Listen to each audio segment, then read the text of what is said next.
यशोमती मैया के नंद लाला। हे नारायण,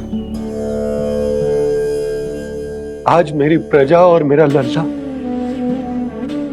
दोनों ही गहरे संकट से घिर गए। आपको मेरी सहायता करनी होगी।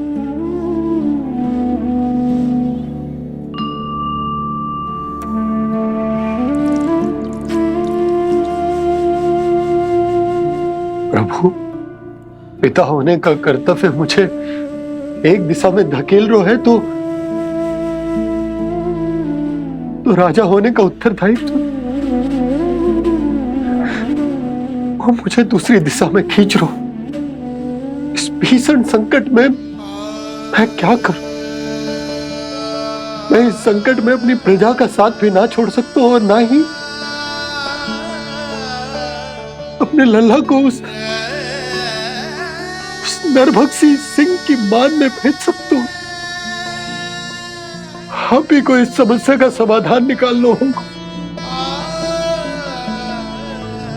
जय शालिग्राम मुझे मेरे मैया बाबा ने दिया था और उन्होंने कही थी कि जब भी कोई संकट आएगा ना प्रभु, तो इसके रूप में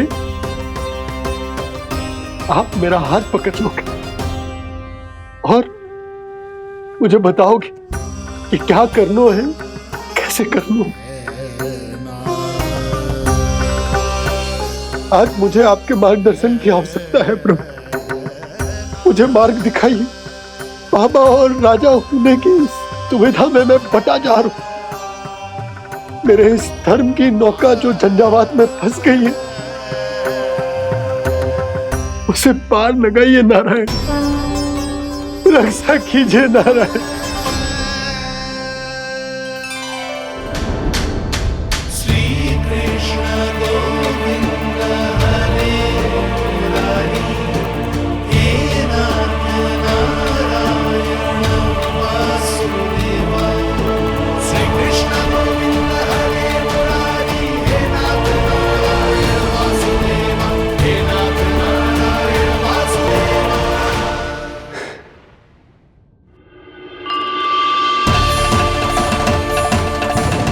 शालिग्राम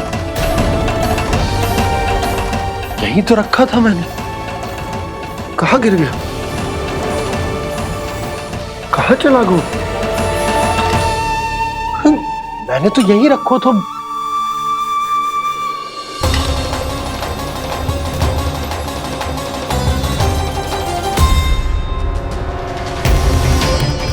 कान्हा, तू यहाँ क्या कर रहा है?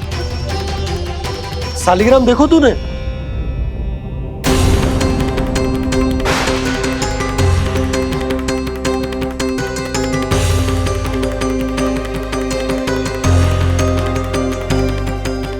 तेरे मुंह में क्या है? कान्हा, कहीं तूने शालिग्राम मुंह में तो ना ले लियो? हे नारायण, क्षमा करना, अबोध बालक। जी क्या करो कान्हा तूने? बाहर निकाल शालिग्राम। लल्ला, जी अनुचित है। यदि वो तेरे कंठ में चला जाएगा तो तेरी सांस। लल्ला, ला बाहर निकाल। अच्छो बालक है ना तू? हाँ, ला। अरे तेरी मैया को पता चलेगा ना तो वो कहेगी कि ना तो प्रजा का ध्यान रख सकते हो ना ही अपने लल्ला का। लोभ के फंदे में चारों ओर से जकड़ गए थे हम। भविष्य के स्वप्न देखते देखते अपने जीवन का सबसे बड़ा भूल किया है हमने। यशोदा और नंद भैया ने आप सबको समझाने का कितना प्रयास किया था, और यहाँ तक कि छोटे कान्हा ने भी हमें कितना समझाया, लेकिन हमने उस दुष्ट व्यापारी को अपना सारा वचन दे दिया। मुझे तो सबसे पहले अपने घर में बिठा कर ही समझाया था उन दोनों ने। कही थी कि कोई किसी भी वस्तु का दुगना मूल्य क्यों देगा, पर मैंने उनकी एक भी ना सुनी। आप ही बताओ रोहिणी जी, अब किस मुंह से क्षमा मांगूंगी मैं जशोदा जी से? क्षमा मांगने की कोई आवश्यकता ना था।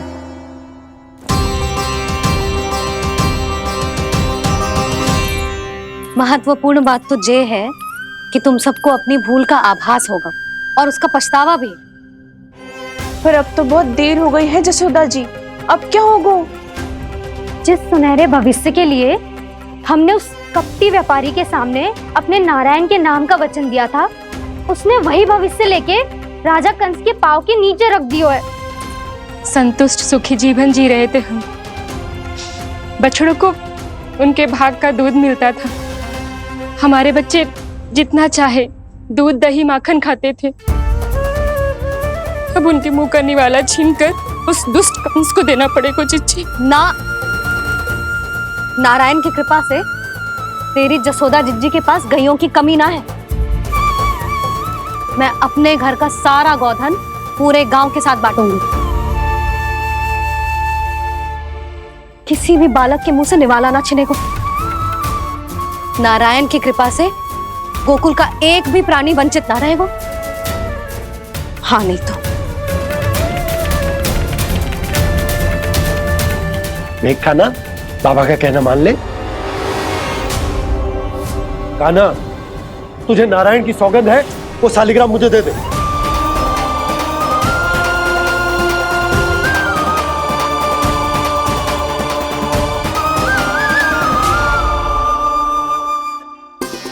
छे, क्या करो लल्ला तूने? ऐसे भी कोई कर तो है क्या लल्ला? मैं पहले से ही तुझे लेकर कितना चिंतित हूं। अच्छा पता है तुझे? क्षमा करना प्रभु।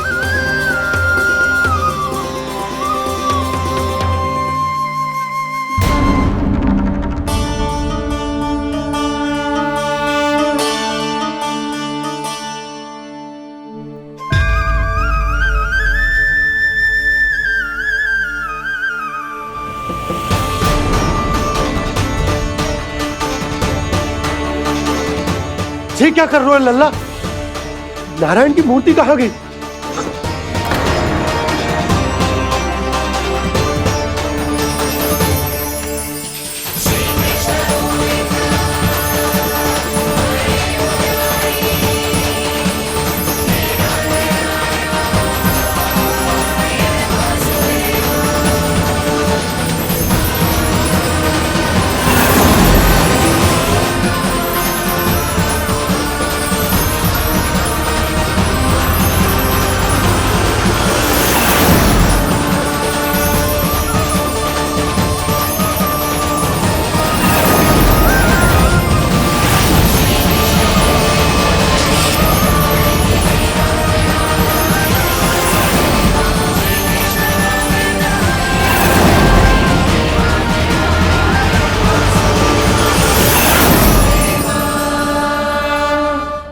मैंने ना कान्हा के मुंह में फिर से ब्रह्मांड देखो है। मैंने तो ये भी देखो कि श्री नारायण गोकुल में हर स्थान पे है। जहां देखो वही नारायण। जिनके मुख में त्रिभुवन है, जो सारी सृष्टि का संचालन करते, मैं उन्हीं की चिंता कर रहा था।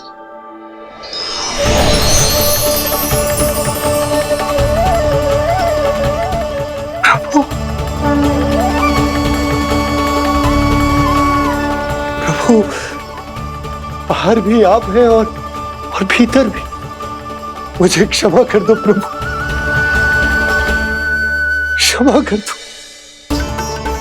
इस सांसारिक माया में आकर मैं भूल गया था, जिनके पास सारी समस्याओं का समाधान है, जो किसी भी संकट को क्षण भर में समाप्त कर सकते, वो तो मेरे सामने ही।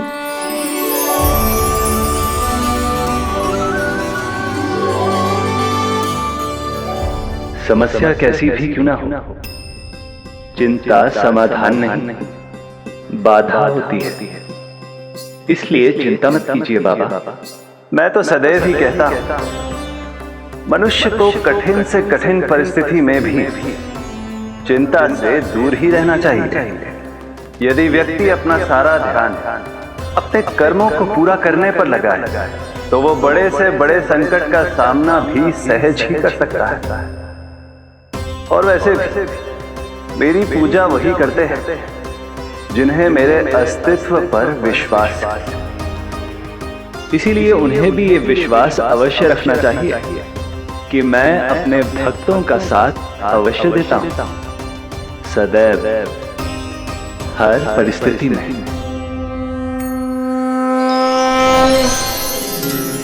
मैं आपके साथ ही हूँ बाबा।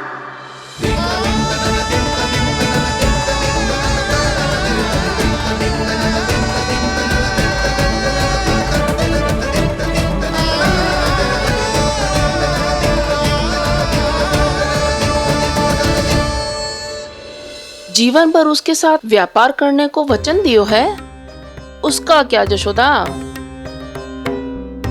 और उस दुष्ट कंस और उसके व्यापारी ने जो समस्या उत्पन्न की, उसका क्या? समस्या है तो समाधान भी हो गई।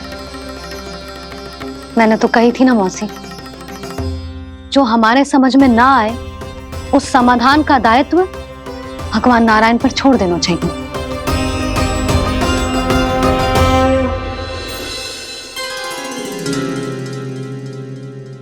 ये देखो,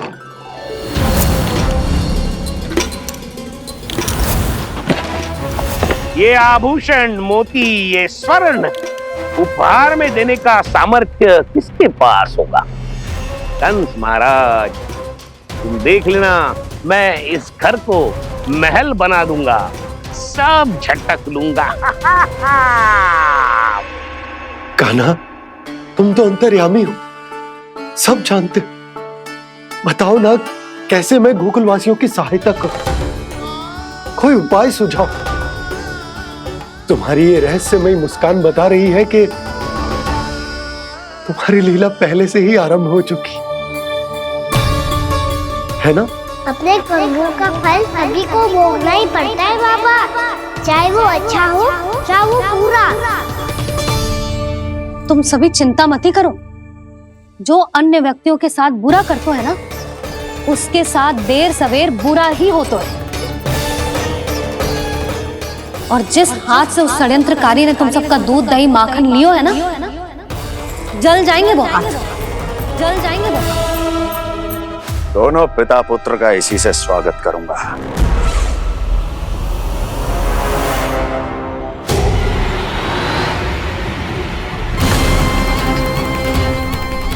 अचानक गदा में ताप कैसा? मेरे हाथ जल रहे हैं।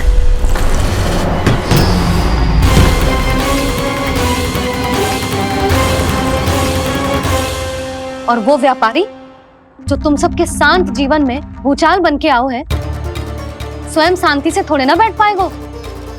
अरे उसके जीवन में उस षड्यंत्र से बहुत अधिक भयंकर भूचाल आएगा।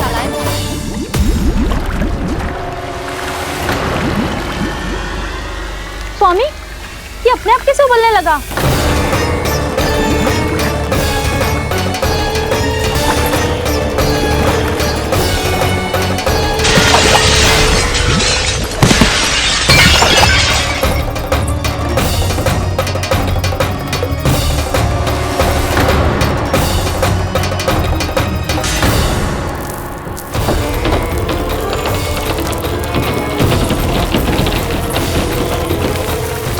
स्वामी, आप इस घर को महल बनाने का स्वप्न देख रहे थे, लेकिन ये खंडर बन गया।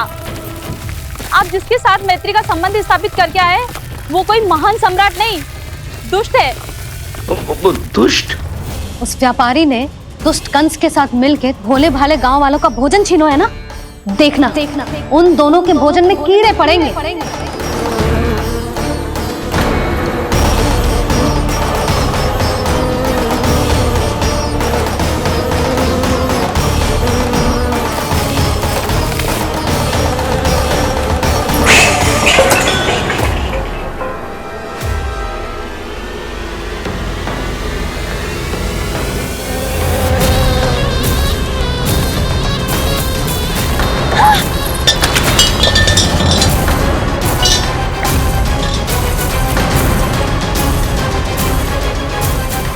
स्वामी, घर गया, जीविका का साधन गया, अब क्या जाएगा हमारा जीवन?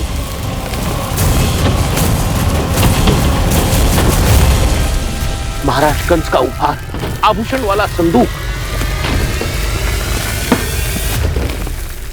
उन दोनों ने मिलकर तुम सबका दूध दही माखन सच्चा धन छीनने का प्रयास करो, है ना? अब देखना, उन दोनों का धन, उनके आभूषण सब लोहे के बन जाएंगे, कंकड़ पत्थर हो जाएंगे सब, कंकड़ पत्थर हो जाएंगे सब। ऐसा ही होगा मैया।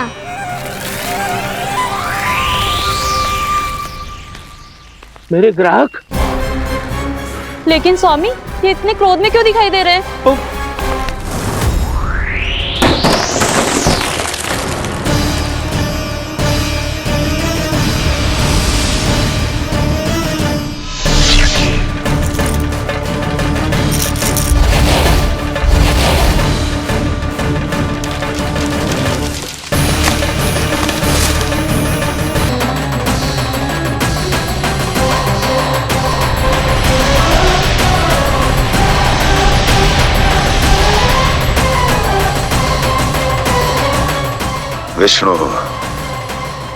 विष्णु ने किया है ये सब।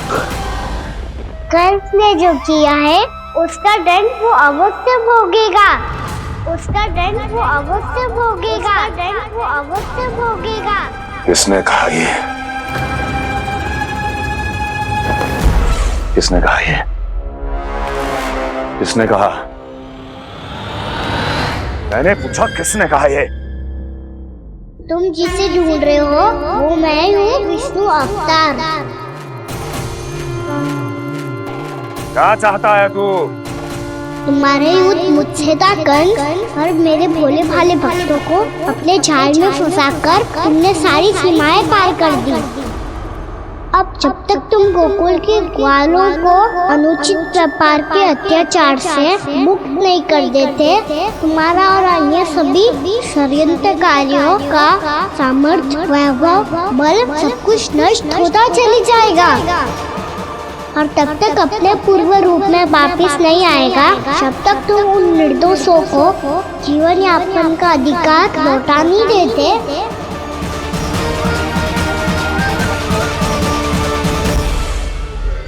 महाराज, दूध दही माखन सब कुछ पूरी तरह से सड़ गया है। महाराज, सारा अनाज, फल और सब्जियां सब नष्ट हो चुकी है महाराज।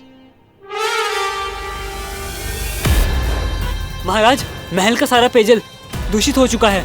छल है ये। ओ विष्णु अवतार हमें अपने माया जाल में फंसा रहा है।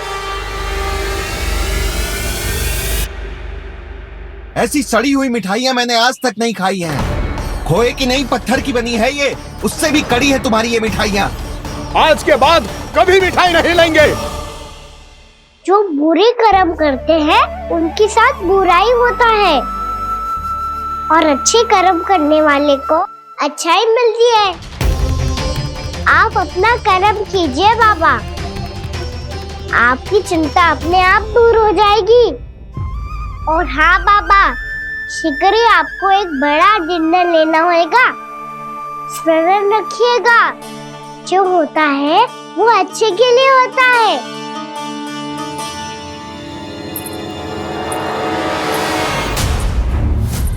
बाबा, मैया आ रही है, क्या करूं?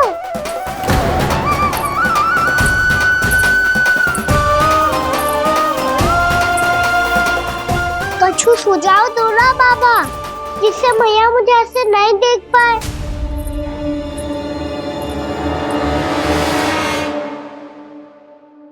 सुनो जी, आपने पुकार लगाई थी क्या?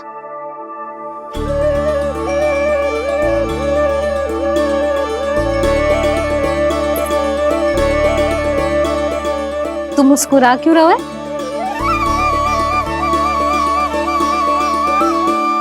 और आप भी बदले बदले से दिख रहे हो। पूजा करके तनिक शांति मिली ना? शांति ही नहीं यशोदा, प्रभु नारायण ने मुझे समस्या को समाधान भी दे दिया। मैं बस अपना कर्म करूंगा। कल कंस से मिलने मथुरा जाऊंगा मैं। उस दुष्ट अत्याचारी से मिलने जाओगे आप? ना ना, मैं आपको उससे मिलने ना दूंगी। देखो ना आपने कैसे हमारे गांव वालों को फंसाओ है उसने। अवश्य ही आपको भी उसी उद्देश्य से बुला रहा है। आप मुस्कुरा रहे हैं प्रभु? कुछ देर पहले ही तो मैया सभी को मुझ पर अर्थात श्री नारायण पर विश्वास करने की सीख देकर आई है। अब देखो सेम भी चिंता करी है ये। चिंता मत ही करो यशोदा, मुझे श्री नारायण किसी भी जाल में ना फंसने देंगे। वो तो यही है हमारे साथ। यही है, इसका क्या अर्थ है जी? तुमने कही थी ना कि तुमने उन्हें हर जगह देखो, हमारे घर में, गोकुल में, तो इसीलिए तुम चिंता ना करो, मुझे अपना कर्तव्य करने दो। कल भोर होते ही मैं मथुरा निकल जाऊंगा। पता तो चले वो हमसे चाहतो क्या है।